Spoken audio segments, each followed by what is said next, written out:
कोरिंथकारांक पावलूचें दुसरें पत्र. पावलूक आपणाचीच वाखाणणी करची पडटा.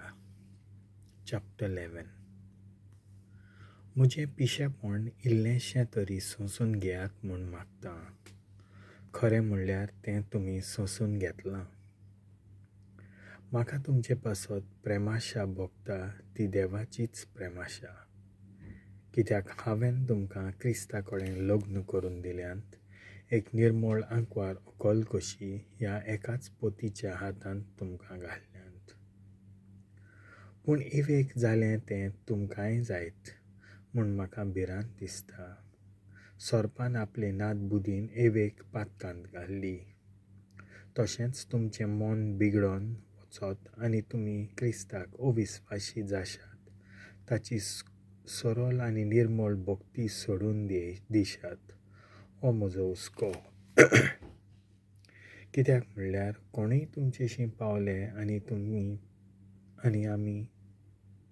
आनी आमी तुमकां परगट केल्लो त्या जेजूक सोडून दुसरोच जेजू तांणी तुमकां परगट केलो जाल्यार तांचें तुमी सोंपेपणी आयकून घेतात.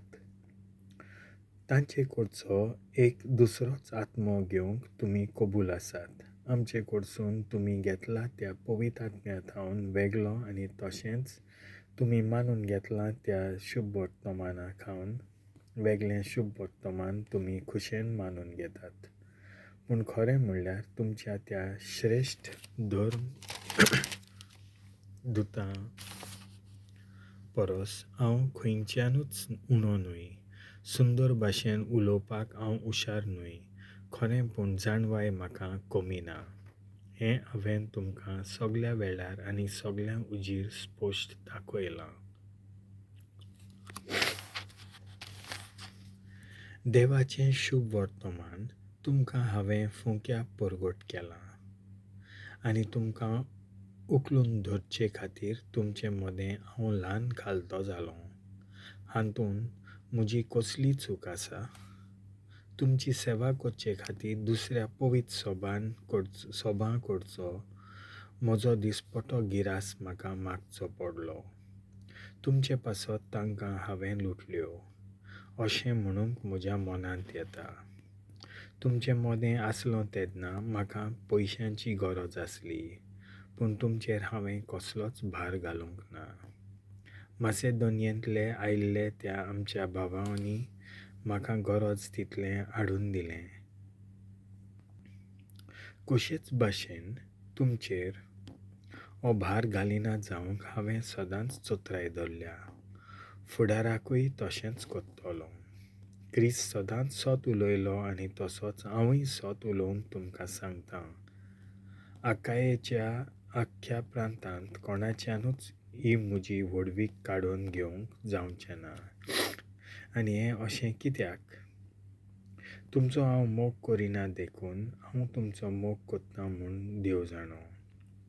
आयज पर्यान करून आयलां तशेंच हांव करतलों. अशें करून जे कोण म्हजे सारके म्हूण व्हडवीक दाखोवंक सोदतात तांची उर्मटाय हांव मोडून उडयतलों. हे मनीस खोटे धर्मदूत क्रिस्ताच्या धर्मदुतांचें सवंग घेवन येतात. पूण खरें म्हणल्यार ते फटकिरे वावराडी. हातूंत कसलेंच अजाप ना. कित्याक खूद सैतान पर्यान तेजवून देवदुतांचें सवंग घेवन दिश्टी पडटा म्हणटच ताचे चाकरूय खऱ्या देवाच्या चाकरांचें सवंग घेवन येतात म्हूण कांय अजाप ना. शेवटाक तांच्या कर्तुबांचो फावो ती मजुरी तांकां मेळटली. पावलू धर्मदुताचे उपद्रे. नव्यान सांगतां हांव पिसो म्हूण कोणेंच म्हाका धरचो न्हय. पूण तुमकां जाय जाल्यार म्हाका पिसो म्हूण धरात आनी म्हजी बोडाय म्हाका सांगून दी.